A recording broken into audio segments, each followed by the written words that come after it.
All right. Good morning, everyone. Thank you all for being here. Welcome to this very timely and important discussion. I'm Regina Smith. I'm a professor of political science at Indiana University and a longtime observer of societal civic society dynamics in the post-Soviet and post-communist region. This promises to be a very timely and thought-provoking roundtable discussion on the evolving landscape of civil society in Eurasia. We've brought together today a panel of distinguished experts to explore a range of questions surrounding civil society, USAID, human rights organizations and dynamics, and the broader consequences of policy change for the region. As global power dynamics continue to evolve, understanding how Eurasian countries, and especially their populations, interpret and respond to these politics becomes more important. And I'll also add more in need of expertise as sort of basic assumptions about the world have been shattered differently in each country. So each country is having a different response to what's happening. We're looking forward to an engaging, insightful conversation. We're glad to have you here. I hope that you will put your questions in the group chat and we'll bring them together and refocus the discussion after short introductions by our panelists. Our first speaker is Professor Elizabeth Planton. Elizabeth is an assistant professor of political science at Stetson and a 2023-2025 Public Intellectuals Program Fellow with the National Committee on U.S.-China Relations. She has been a Wilson Center Fellow, a Woodrow Wilson, a Wilson Center Fellow, a China Policy Fellow, an Ash Center for Democratic Governance, and she's been conducting very interesting research in diaspora communities in the post-Russia war period. Elizabeth. Thank you, Regina. And thank you to Ponars for the opportunity to speak today and to have this discussion. I wanted to acknowledge first that the recent freeze and cuts to federal funding for foreign aid are devastating for the Eurasian region, and that no single country is more affected than Ukraine. In 2023, USAID had pledged 16.8 billion to Eastern European countries. 16.4 billion of that went to Ukraine to support civil society, emergency response, and infrastructure. So while Ukraine is no doubt at the forefront of concern, and I'm sure that other colleagues with expertise on Ukraine will discuss this, I wanted to focus my comments on how the funding cuts have affected anti-war and pro-democracy civil society and activists from Russia. So the atmosphere for foreign funding in Russia was already dismal after the 2012 Foreign Agents Law and the 2015 Law on Undesirable Organizations, and then the ratcheting of those laws and others following the full-scale invasion of Ukraine. Given that restrictive atmosphere, I think many may be unaware that USAID, which had officially been kicked out of Russia in 2012, and US government funding from the National Endowment for Democracy and others who were listed as undesirable in 2015, would still have such an impact. But many Russian groups, activists, and journalists, some who are still in Russia, but most who are in exile, were receiving funding from USAID or US government sources, and thus have been affected by the so-called freeze in funding under the Trump administration. My comments today focus on draw on past interviews with exiled Russian activists and their funders, as well as a more recent round of interviews in the past several weeks with US and European-based funders that I'm conducting alongside Lisa Sundstrom for another project. Anything I say today is an aggregate to provide a bigger picture than a single affected group or has been publicly reported elsewhere, just in the interest of safety and sensitivity. So many Russian activists in exile or still in country relied on US government funding to operate. For activists still in Russia, this funding is dangerous given the repressive legal environment and wartime laws. Many were still finding ways to have access to those funds anyway. For exiled Russian activists and organizations, the funding source was also hard won because it was often really difficult to convince funders to support them in the first place. Many international funders have a mission or a goal to support civil society inside Russia, and had to pivot or were often skeptical of that pivot to support activists in exile outside of Russia. So there's a lot of skepticism about what exiled activists can accomplish from abroad, and there were concerns about infighting within the exiled Russian opposition. Still, many exiled activists and organizations were able to convince funders to support their projects abroad, from continuing independent media coverage to supporting political prisoners in Russia to evacuating endangered activists or Ukrainian citizens who had been forcibly relocated to Russia and get them safely back to Europe. There are also groups supporting exile community hubs throughout the region. But now that they've convinced funders to support those types of projects abroad, it's as if the rug has been pulled out from under them. A recent Moscow Times article quotes a source in Washington that said approximately 90 organizations have lost funding as a result of these recent changes within the Russian exile community. Some have had to cut programs, staff, and offices to stay afloat. Others are shutting down altogether. So the situation has been made more complicated by several factors. First, many of these organizations that may have received US funding may have received it through intermediary organizations through what's called pass-through funding. And in some cases, they may not have even known that the original source of the funding was from USAID or other entities within the US government. So that has made it a lot harder for organizations and activists to anticipate and disentangle as they received stop work orders from their funders. Second, this is made more difficult because many groups do not want to publicly admit that they were receiving funds from the US government or USAID because of the reputational and legal risks associated with receiving funding from groups that may be officially listed as undesirable foreign organizations under the 2015 Russian law. This affects both activists who are still in Russia, for whom it is very dangerous, but it also affects activists outside of Russia who may be vulnerable to transnational repression or relational or proxy repression of their friends and family back in Russia. Third, for exiled activists who are residing abroad, the loss of employment is especially concerning. So for many, their residence in Europe or elsewhere is tied to their employment, and their status in the country could be revoked if they lose their jobs. So sudden job loss, if it risks residency status, would be devastating. In addition, many do not have a financial safety net after leaving Russia and potentially losing access to funds, and will find it difficult to meet baseline needs like paying rent and buying groceries. So while there are some potential solutions to the problem that I'll outline in a second, I want to also recognize that these alternative sources of funding would come nowhere near to the funding sources from the US government or USAID. Still, I wanted to discuss some alternative sources of funding that are under discussion. So the first is European government funding from EU member states or the European Commission. This has been cited a few times in interviews and publicly in the media as a potential solution, with the caveat that it probably will not replace the volume of US funds, or it cannot. In fact, a spokesperson for the European Commission said that the EU cannot fill this gap left by others, referring to the United States.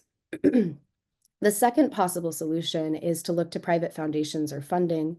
And in response to the funding freeze, there have been broad calls for private foundations to step up funding. And some high-profile Russians have also offered to help fund Russian language media and Ukrainian humanitarian initiatives, including Khodorkovsky and Boris Zemin. However, there are also some reasons to be cautious about the idea that US-based foundations could do this.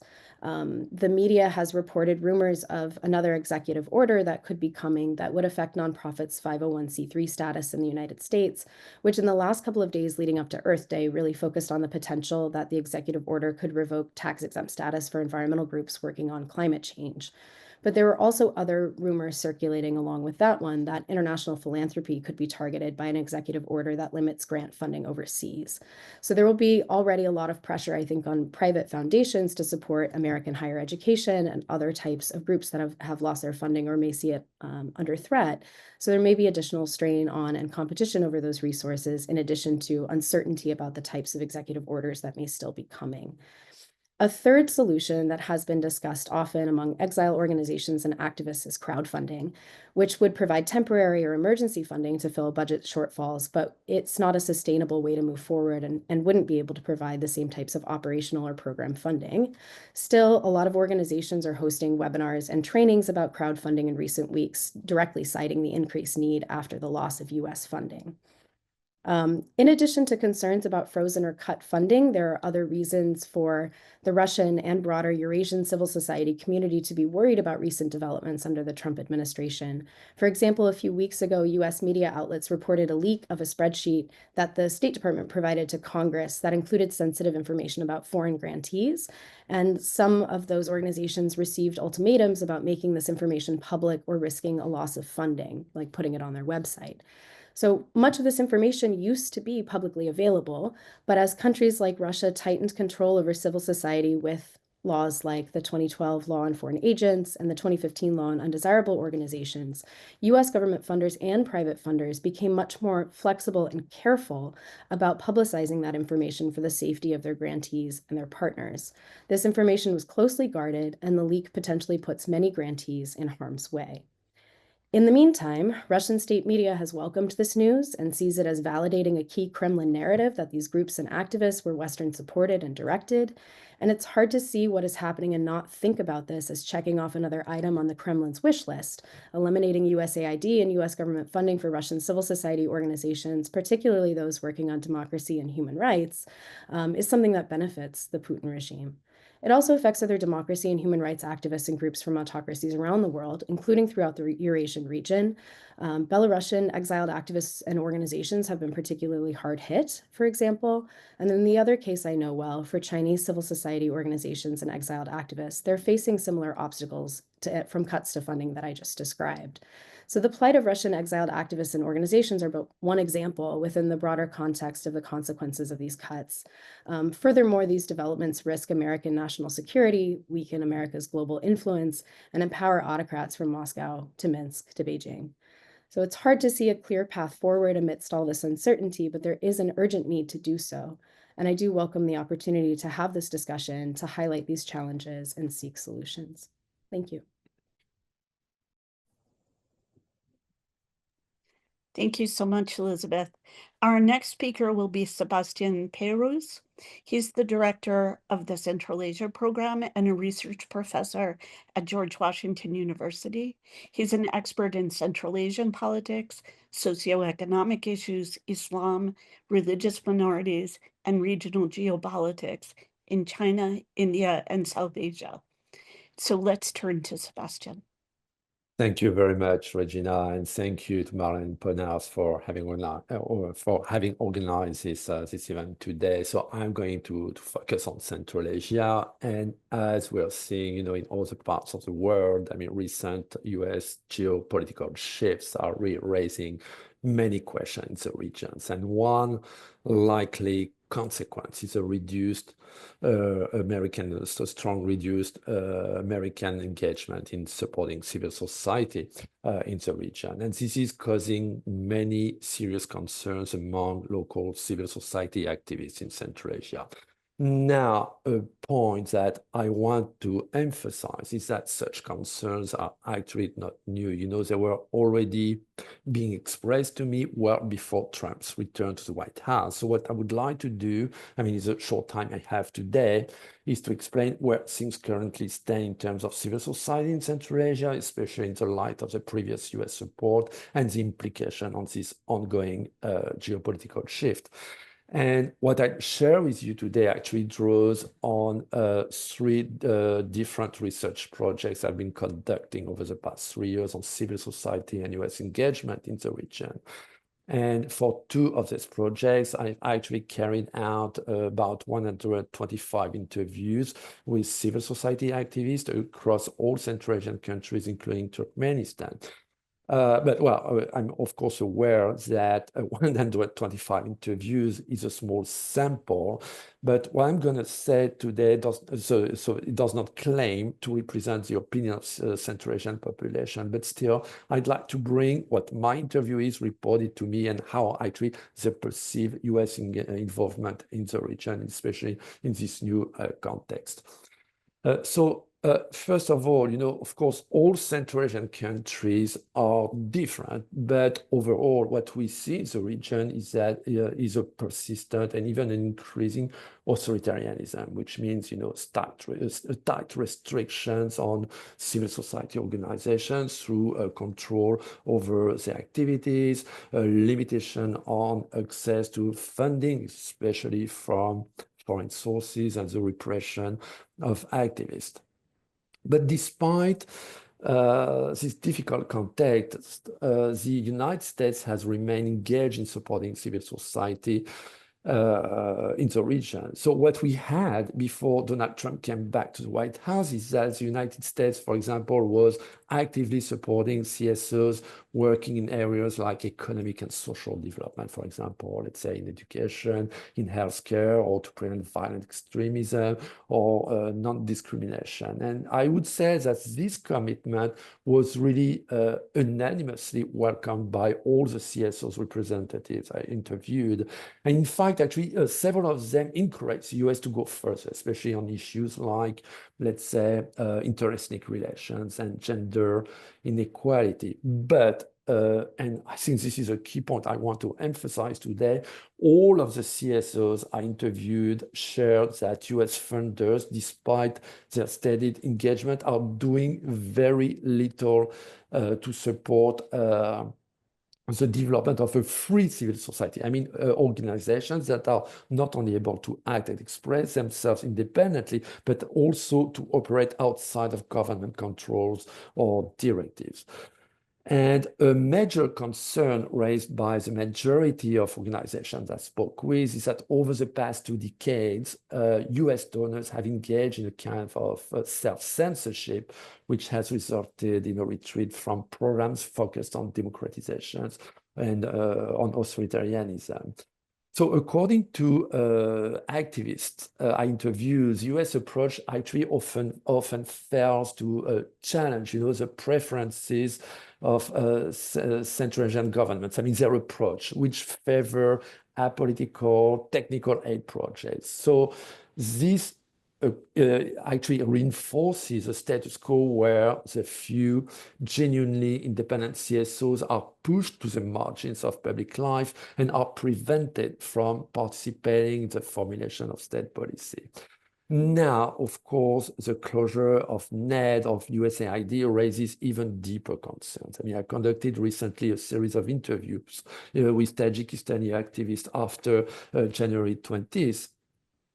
So, I mean, I would say that surprisingly, well, maybe not surprisingly, but some of the interviewees expressed moderately optimistic outlook, considering that the withdrawal of USAID might push local CSOs maybe to rely more on their own resources, to lower the expectations from Western donors, and in some cases, to focus more directly on local issues rather than trying to align with the priorities of foreign funders. Why? Because USAID and other Western donors have been frequently criticized for being insufficiently informed about the realities on the ground.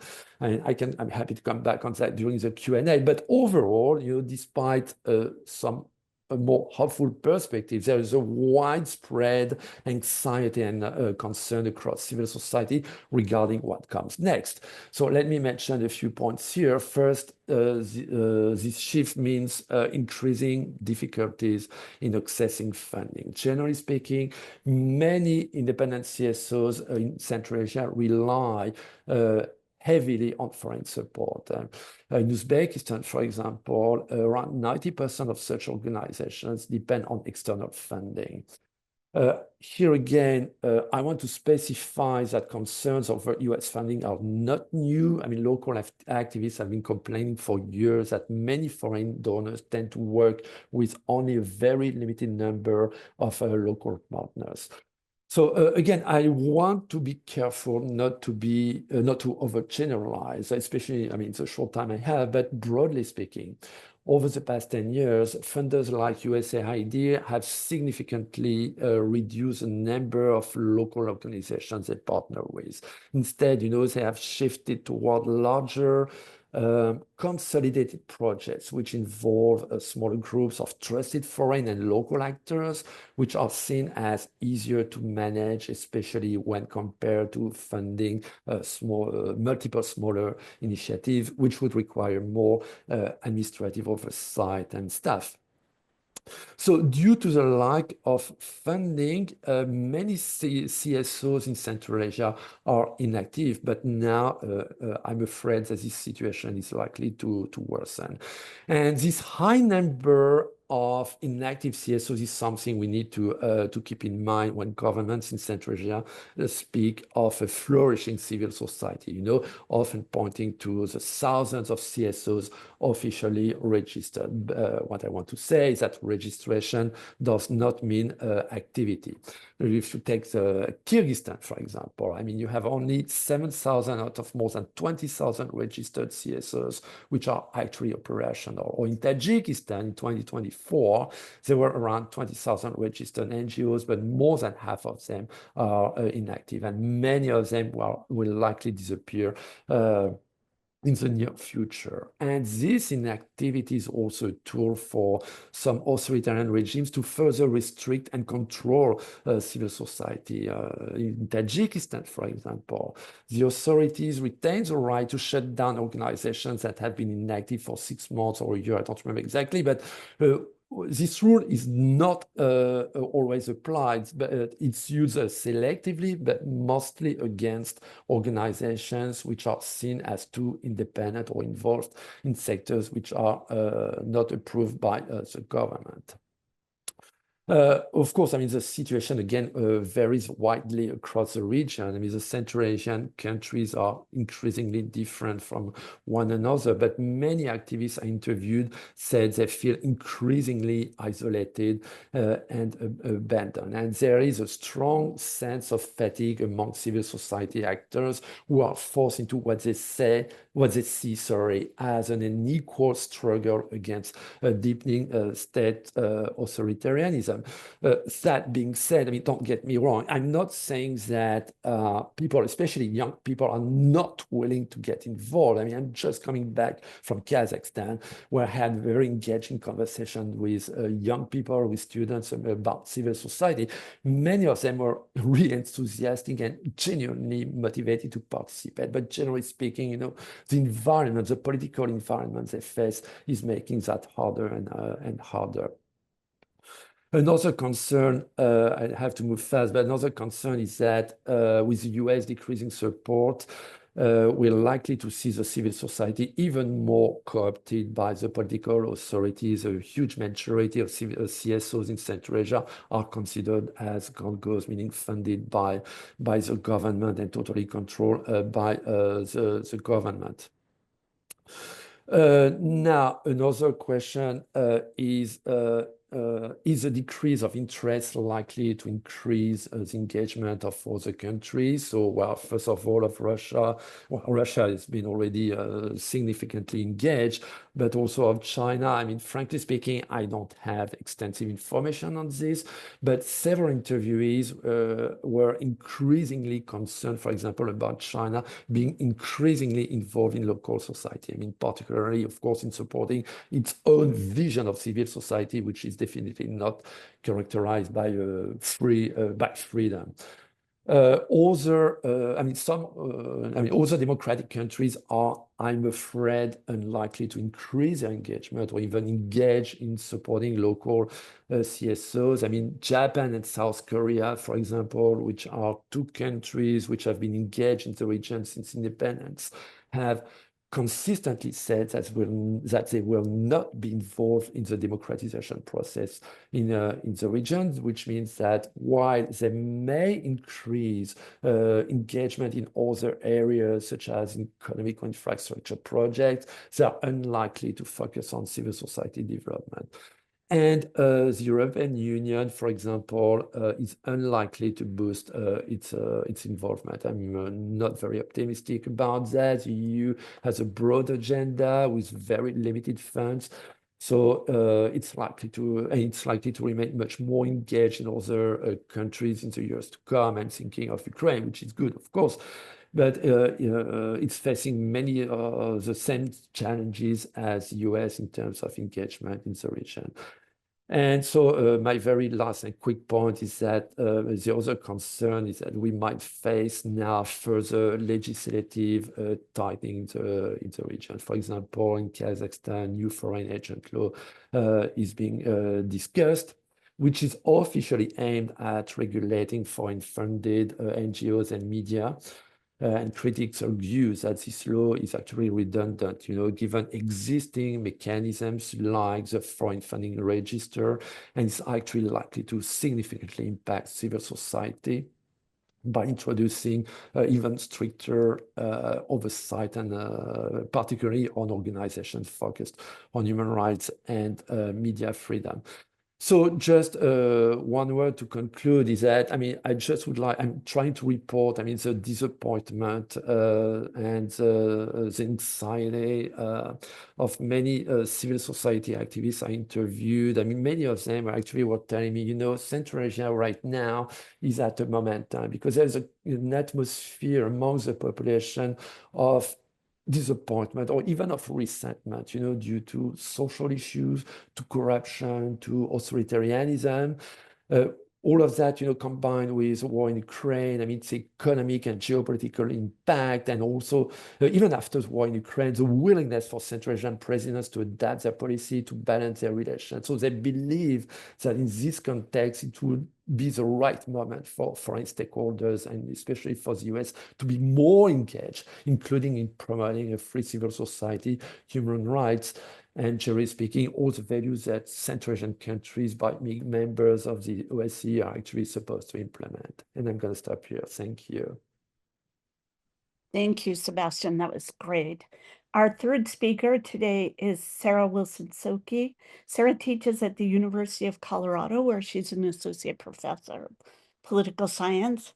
She specializes in comparative politics and political economy.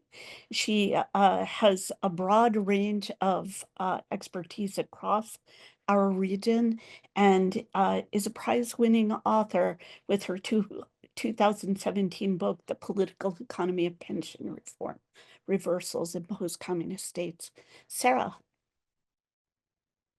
Thank you for including me on this panel, but also to all of you for being here today, because it always gives me, during these times which are very high in anxiety and uncertainty for many, many people, it gives me tremendous hope to see people who are paying attention. So thank you for being here today.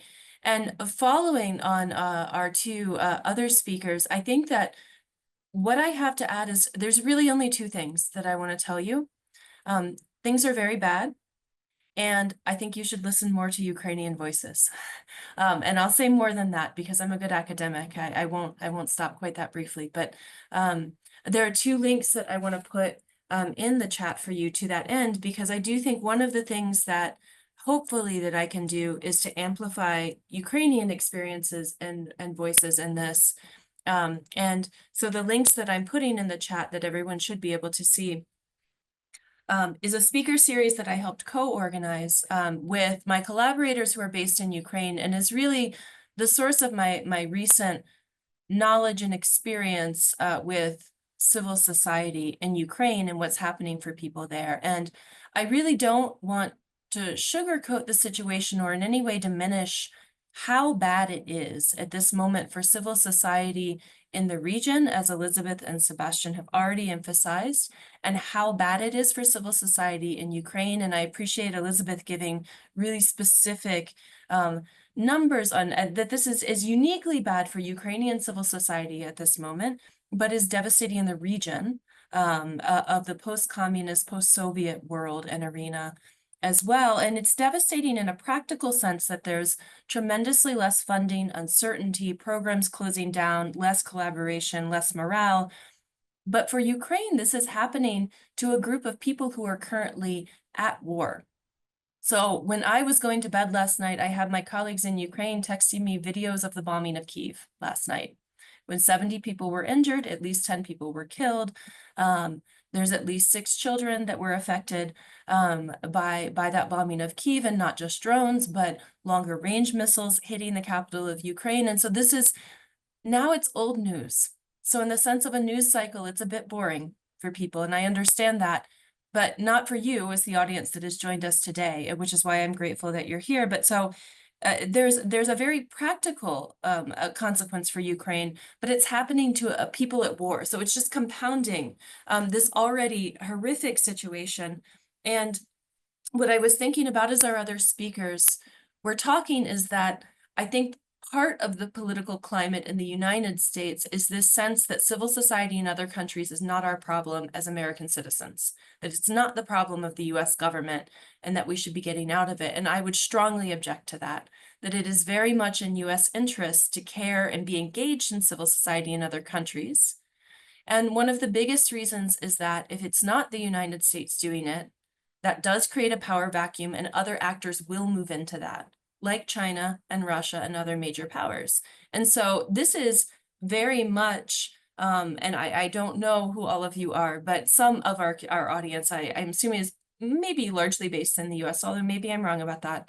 But it's very much in US interest to be engaged in civil society around the world. So this is an American issue, that this kind of transactional politics of what can we get from other countries, instead of an ideologically motivated kind of politics that's shared values and cooperation and multilateral negotiation, we're only seeing the beginning of that breaking down. And there's not really a way for me to credibly say that that's not as bad as it is, right? I think that we're in a very bad moment, and it's likely to get worse. At the same time, a few weeks ago, a month ago, there was a conference at Notre Dame, and the theme of the conference was hope in Ukraine, and it was about resilience and rebuilding. And it seemed both an important moment and odd moment to have that conference, and that this is a moment at which realistically things are getting worse for Ukraine and may continue to get worse. Negotiations over a ceasefire do not seem like they'll be terribly successful, or there's not a lot of optimism for them right now. There were just talks in London, but the US Secretary of State, Marco Rubio, didn't attend those. The current US presidential administration is insisting that Ukraine go ahead and completely give up claims to Crimea, and probably claims to most of Donbass, that anything Russia occupies now, that Ukraine should just sort of let go. And this is a non-starter and for Ukraine. And so all of that is to say that that's a very hard situation. But I think there is a very pragmatic kind of hope in Ukrainian civil society, but not a naive hope. So when I say hope, I don't mean that there's hope in civil society in the sense that people aren't aware of how bad the situation is, or that they think Ukraine will win no matter what. But the presentation that I gave at Notre Dame at this conference on hope in Ukraine was highlighting this very, what some scholars like Oded Leshem has called optimal hope, in the sense of the wish and the expectation are divorced from each other. So your image of how the world is going to, should be or could be, is separated from your estimation of the likelihood that that can happen. And we see that in this speaker series, and I put the link in the chat there, with a huge variety of actors. And there's recordings of all of these, which is why I wanted to put it there, because really you should go listen to them. That there's a sort of whole variety range of people who think that Ukraine could possibly win, or people saying we're all going to die in this war, but getting up every day and doing the work of what they think can happen, but sort of planting the seeds of, this is what we can do with the time that we have. We have to do this. This is an existential threat. We have no alternative. And that's the kind of activity that we're looking at maintaining right now, I think, around the world. Are very local to local initiatives. As Sebastian was saying about European support for civil society in other countries, we may see that, and we will see, maybe we'll see some increased European support for civil society. It's difficult looking at the numbers to see how that can replace the entirety of US federal government support for civil society. Private foundations will certainly and are being inundated with more applications and more proposals for activity. And those things actually all matter a tremendous amount in keeping something alive. And keeping sort of planting, this sounds kind of lofty, so I apologize for that, but like seeds of hope or seeds of some things can get done, right? And so continuing to try to keep those civil society initiatives going, and that's the kind of hope that we have to have, not an assessment that things aren't bad or that they're not going to get worse. Because frankly, a sort of cold assessment of where we're at suggests that things are going to get a lot harder for civil society organizations in this region and other places. But that there are things we can do to possibly mitigate that or to sort of keep civil society ties there for when hopefully in the short to medium term, maybe things improve. And culturally, there's a long legacy of this in Ukraine, of this sort of hope against hope, kind of belief that you continue to act despite knowing that the odds are against you. That you know that you might go into this and not be successful. And so I think that's really what I was going to share about civil society in Ukraine. And then I'd really like to hear what the questions are from our audience, although I think Regina Smith is likely going to offer a few comments as well. Thank you, Sarah, and thanks to all three of you for these really incredibly well-informed sort of observations about current policy effects. I actually have very little to say except to put these three presentations in an even broader context, which raises perhaps even more difficult questions. In our region, we're used to support being in terms of human rights, independent media, LGBTQI advocacy, women's rights, environmental protections. Now we're learning around the world, the same funding has been supporting poverty reduction, essential healthcare, and improved literacy. So we have to bear in mind as we're thinking about rebuilding and how we might respond to the immediate crisis, the broader competition for funds around the world.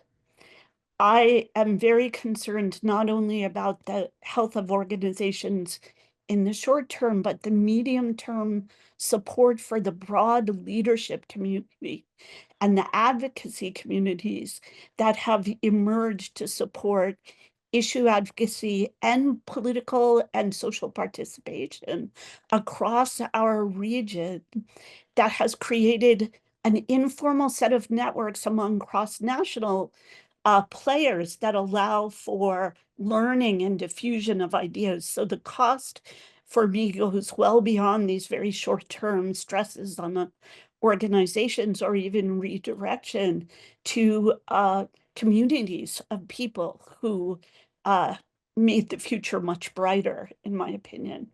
And the last thing, contextual comment I want to make is that the US policy is not only occurring in this area, but in other areas, and it will affect political communities across the globe, both in terms of sort of actual not civil communities, but political communities like European right parties who may fall right in behind US advocacy for a decline in funding and a push on values, thus taking away another source of funding. At the same time, we're in a moment where every protest tracker we have available shows really vibrant grassroots movements. And the grievances that are emerging from this lack of funding, for the doubling down on conservative social values, new forms of insecurity and uncertainty, are also challenging regimes that are implementing these policies, right? And so I'm very interested in my own work and also in discussion with colleagues about how less formal, less organized grassroots initiatives around elections in Hungary or corruption in Serbia, a Russian threat in Slovakia, for example, growing some concerns about individual security, personal security, Russian threats in Kazakhstan are starting to change how people are thinking about politics at the very moment when we're seeing this decline in funding. So I'm thinking about these big connections in this moment. And I just want to start with what's probably super unfair questions to both of you, which is the first one is right now I feel like we're all in emergency mode. And I wonder if you could draw or extrapolate from your own work what our priorities might be in the region and how we might think about I sometimes myself feel like a chicken with my head cut off, but have a sober look at reordering priorities and where we might go. And then to think about what the longer term costs of reduced funding will be longer term, and then how that might inform our thinking in this moment. That is to create a loop of thinking. So Elizabeth, if you don't mind, I'll start with you and then go in order, and hopefully some questions will come in that will help us frame the discussion. Absolutely. Thank you for that question. I think in some ways, when I was reflecting on this last night, it feels like March 2022 in terms of talking to funders and thinking about what's next. And so I think emergency temporary funding is probably the first priority, understanding that that doesn't last forever, but that there might be people who are in dire need of emergency funds. And then long term, to have to think through another strategy of who can be the long-term funder if it's not going to come from the United States anymore. And I would really like to see, and this is something that Lisa Sundstrom and I are looking at in some of our work with international funders, I would like to see the international funding community share more about what strategies they're thinking about going forward. And coordinate more, because there will be so much more competition for more and more limited funding. And often that sense of competition then creates divides in that community to not share information. And it would be very important to, in this moment, share best practices and coordinate as much as possible to figure out how to strategically move forward to the next stage. Thank you. Sebastian, do you want to jump in? Yeah, regarding Central Asia, there would be so many priorities, there would be so many sectors in which to be engaged. I don't want to paint an overly dark picture, but we've reached a point when more than 30 years after independence, there are so many social issues, so many questions regarding, for example, education, healthcare system, energy security, and so on, in which civil society could be engaged. If I compare, for example, if I can bring my own experience here, I remember when I started working on Central Asia, when people were telling me, look, which 30 years ago, we just got independence, but we have many issues, but we need to let our governance some time to work on these issues. 20 or 30 years later, you feel a growing disappointment. So why am I saying that? Is that here the civil society really has to be engaged in the social sectors, but being engaged in the social sectors also means having the capacity to act freely. Of course, I was talking about the cooptation of civil society in Central Asia. A huge majority of civil society is controlled by the government. I'm not saying that Congo systematically do wrong things. Some of them might be engaged in supporting the development of some specific sectors, but in a way which is systematically endorsed by the government, meaning that the absence or the lack of free civil society means, avoiding, eluding many important sectors or many approaches that are not going to be endorsed by the government. So now, with a reduced cost, with all this repression, as you were saying, Regina, I'm afraid that this will have a long-term impact on the development of these countries. Thank you. Sarah, do you want to jump in? Yes. So I think if the question is should the priorities be in the region, I think peace and democracy should still be the priorities in the region. But I think, unfortunately, what we're seeing now with the current US presidential administration is that with transactional politics, it's more about extracting wealth or economic deals from other countries without looking for shared values. And so the long-term consequences of that, as Elizabeth and Sebastian have already highlighted, are quite severe, and probably we're looking at decades to rebuild relationships and organizations and trust that could exist to establish peace and democracy in the region. And so I still hope for both of those things, even though I'm not terribly optimistic in the short to medium term about how those will fare. I can, if it's okay, piggybacking on that. I think this is related. There was a question from Tawhid Alam about CSOs and soft power in the region and how they can thwart the aggressor. And the answer is, I don't think that they can. I think that maybe at the margins, right? CSOs can help with misinformation. CSOs can help with a variety of sort of civic activism, and those things are good and can accomplish goals. But I think if we're talking about aggression in terms of a war, you need military support, and there's not really a way around that. I don't think that CSOs can take the place of actual international cooperation and military support to fight Russian aggression. Especially if we're thinking in the Ukrainian context, but Russia is an aggressor for not just Ukraine, right? For other countries in the region too, and for all of Europe, and more globally around the world. And so I don't think they can, is my not optimistic assessment. So let's pick up on that theme if we can and extend that discussion and say, Sarah's rightly pointed out that Ukraine has suffered more profoundly than some other of the cases we're looking at today. What about in the cases where war is not active or where it's more, I hate this word regarded relation to war, but more limited? What is the role of CSOs in thwarting Russian influence, Russian aggression in other states, including the diaspora community? Elizabeth? Yeah, I think that's a great question. And I think it also applies to what's happening in Ukraine and what civil society organizations are doing in Ukraine. There are groups that are trying to combat disinformation. So certainly investigative journalists, Ukraine's media organizations are very hard hit by the freeze in funding. And so that's something that desperately needs support if we want to have good independent reporting coming from the front lines of the war, and also to combat disinformation. And that includes disinformation that is all throughout the region or throughout Europe, right? Documenting war crimes is something else that civil society has been engaged with, both in Ukraine, and Russian activists in exile have been involved in some of that work, and providing other types of support to Ukrainian refugees or dealing with displaced communities from those parts of Ukraine that were affected by the war.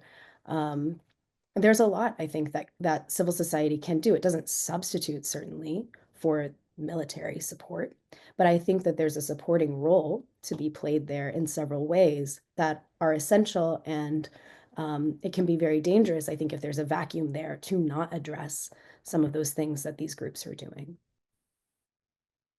Sebastian, would you like to jump in on that point? Yeah, two very quick points. I would echo what Elizabeth just said on disinformation. CSOs obviously have a big role to play in disinformation. Every day I read news in Russian on Central Asia every day. I find disinformation, challenging everything that the US or the European Union, or generally speaking, the West is doing. And so, from this point of view, civil society organizations have a big role to play, and also on thwarting the narrative of Russia, with trying to discredit civil society, trying to discredit democracy, all the values on human rights. So from this point of view, the civil society organization might have a big role to play, with all the difficulties that they will face when they're trying to do that, and of course in the authoritarian context that I was mentioning in my presentation. Thank you. Elizabeth, there's a question about if Russian funding is still available for organizations within Russia and what that looks like. I've been tracking that as well. If you could think about that a little, that'd be really helpful. Sure. So it's a good question, and it's one that I've documented in previous research on civil society organizations in Russia. As background, I focus mostly on environmental organizations. It depends on the issue area in which the organization works. Would be the short answer to that. So some of the organizations that have been hardest hit by the foreign agents legislation are those that work on rights issues and the environment, media and information. But there are other types of social organizations that have not been affected and in fact still have access to Russian government grants. The presidential grants, I think, are still going. There has been sort of growing Russian philanthropy over time, a lot of corporate social responsibility campaigns. There's an environmental group that I had worked with in the past that had received a big grant from a Russian nickel company, right? So there are certainly sources of funding within Russia, although they've been more constrained during wartime, but they're systematically not towards democracy and human rights groups, right, that have faced that have faced the brunt of repression under these laws well before the start of the full-scale invasion of Ukraine. Yeah, I just want to swing in behind that and say that it appears that uh, any sort of funding from presidential grants or other governmental agencies in Russia seem much more tied to governmental priorities and increasingly these values projects building state values than everything else. And these are avowedly anti-liberal sort of priorities that are being set. Sebastian, I want to ask you this question. It's one I'm thinking a lot about, which is that we see sort of chaotic, interesting, spontaneous, almost spontaneous looking uprisings across Central Asia. To what degree do you think that the decline in funding may affect these kinds of grassroots initiatives, grassroots elements in response to rapidly changing situations? Well, I mean, again, I think it's not gonna help. And when you look at the population, for example, I mean, in Horog, in Turkmenistan, in Tajikistan, sorry, I mean, the population has very few potential partners, to talk with, to try to address their issues. I mean, there's no free political parties wherever it is. I mean, especially, for example, in Tajikistan, there are almost no more free civil society organizations. There are no labor unions. Or, for example, in Tajikistan, you even don't have any kind of development of Muslim civil society organizations that you would see, for example, in Kyrgyzstan or in Kazakhstan, which are trying to be more engaged in supporting the population and try to be engaged in several civil society sectors. So, well, I'm afraid that at this point, plus the decrease of foreign fundings, I have the feeling I'm going to go back to what I was saying in my presentation, is that you have a part of the population which is feeling more and more lonely, more and more abandoned, having less and less perspective. So I'm not saying that the decrease of civil society and the decrease of fundings from the United States are obviously going to provoke more social riots, but obviously this is not going to help for the social stability in the region. I'm really afraid that this is going to get more difficult. Yeah, I also want to add that, for example, in Georgia, we see that the grassroots efforts for protest always eclipse political parties' efforts to mobilize. But what we often overlook is the strong ties between those grassroots or among those grassroots efforts and existing civil society organizations. Mhm. So that nothing is really truly spontaneous. There are people, there are organizations at the heart of a lot of this mobilization. And that's something we need a better handle on. We are rapidly running out of time. There's a question here about alternatives to foreign and domestic government funding. You've all sort of mentioned that. Interestingly enough, what I'd like to do is just give you each a minute or two to finish up. Sarah has her hand up and has a comment. And I am sure this will be an ongoing discussion. So thank you very much for your wonderful comments. Sarah, let's start with you. I thought that was such an interesting question from George Kroll in the chat about alternatives to foreign and domestic funding because these are non-governmental organizations. And I think that the short answer is no, not really, not entirely.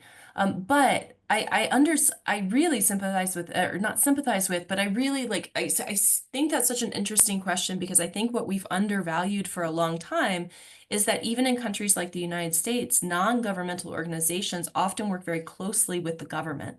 And that this has been underappreciated. So like cutting in the United States, cutting certain kinds of social aid that was distributed by Lutheran churches or Catholic churches, or cutting kinds of aids where there were a lot of partnerships between non-governmental and governmental. And so that governments actually could play a very central role in making civil society possible and using tax money from people to make it possible for people to represent their interests. And so that it's actually not a negative thing for governments to support non-governmental activity and to work in conjunction. And I don't think that there's entirely an alternative, like there's this notion that those domains are separate. And I just think it's never been the reality that those domains are actually that separate. And so, but I could go on for a long time about that. But there was a good question too about if we couldn't use transactional thinking to kind of rethink NGO practices right now or rethink. I mean, yes, in a sense, we're going to have to. But I wouldn't call it transactional because transactional is like, what do you give me? What can I give you? I would call it strategic thinking. I would call it optimal hope, like not naive hope of we're planting the seeds for things that like some stuff will be able to survive and exist. So I would say strategic, not transactional, because transactional is really what can I get from you? What can you get from me?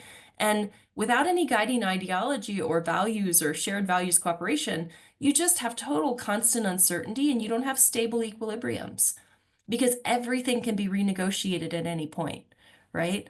And that's just not, it's not a kind of world that I think we really want to live in as we're finding. That's a very violent world. I'm sorry, Regina, I'll stop. Thank you. I adhere to the Lynn Ostrom rule of all meetings, which is that everything ends on time. So let me give first Sebastian and then Elizabeth a minute to just have a last thought, and thank you all for coming. Yeah, no, so just a couple of words here. So no, indeed, I don't see really any alternative, to foreign or domestic government. I'm just thinking, I mean, I don't want to look overly optimistic. I'm just trying to find, some ways how to support these countries. And okay, the US is withdrawing mostly from supporting civil society and so on. But the US, when it comes to Central Asia, is still willing to be more economically engaged. So the private sector could, to some extent, be helping a little bit. Again, I'm not saying that the private sector and companies there, or US companies or European companies, are going to develop the civil society and really being engaged in these sectors. But at least, through, for example, corporate social responsibility, it could bring some kind of support to local population. And the second point, which I would like to report based on what so many of my interviewees told me, is that we need to work much more with diaspora. Where for Central Asia, you have hundreds of thousands of people living abroad. I mean, from Turkmenistan, from Tajikistan, from everywhere.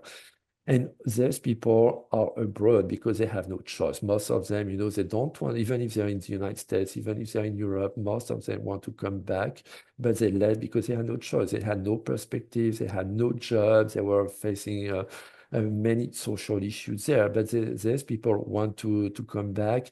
and they're really willing, Western countries, to be much more engaged with them. And this is probably one way we could interact much more, especially when it comes when we think about the further future of the region.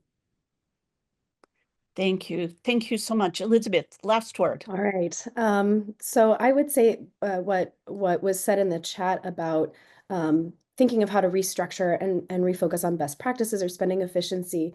I mean, this is the kind of thing I would echo what Sarah said about thinking about it as strategic reframing, and what kinds of strategies then funders could consider in trying to cope with this environment and still continue to go and do something that we could also learn from the cases that we've been studying about what civil society organizations did when they faced repression, right? Can you re-register as a commercial entity? Can you, there are all of these other things that you can do with strategic reframing or, starting a new organization with a different name. So I think, again, I would echo this idea of trying to come together as a community to talk about some of those strategies and to brainstorm what you could do going forward and to see how effective those things could be under the current administration. And I will leave it at that. Thank you so much. And thank you all for joining us today. As I said, thanks to Ponars for being on top of creating really important and interesting discussions. And I'm sure we'll be back with this discussion over the next few months to a year. Thank you so much. Thank you. Thank you, Regina.